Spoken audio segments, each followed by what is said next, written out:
آيات من القرآن الكريم. أعوذ بالله من الشيطان الرجيم. بسم الله الرحمن الرحيم. عبس وتولى أن جاءه الأعمى وما يدريك لعله يزكى أو يذكر فتنفعه الذكرى أما من استغنى فأنت له تصدى وما عليك ألا يزكى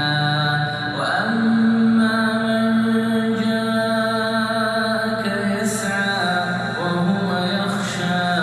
فأنت عنه تلهى كلا إنها تذكرة فمن شاء ذكره في صحف مكرمة مرفوعة مطهرة بأيدي سفرة كرام بررة قتل الإنسان ما أكفره من أي شيء خلقه من نطفة خلقه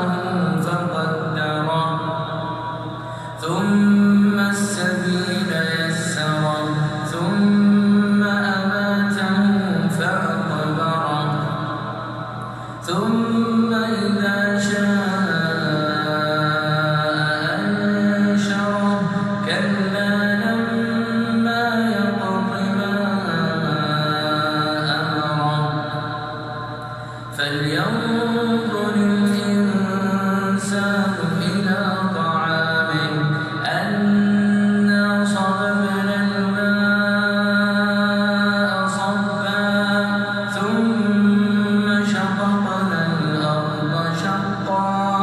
فأنبتنا فيها حبا وعنبا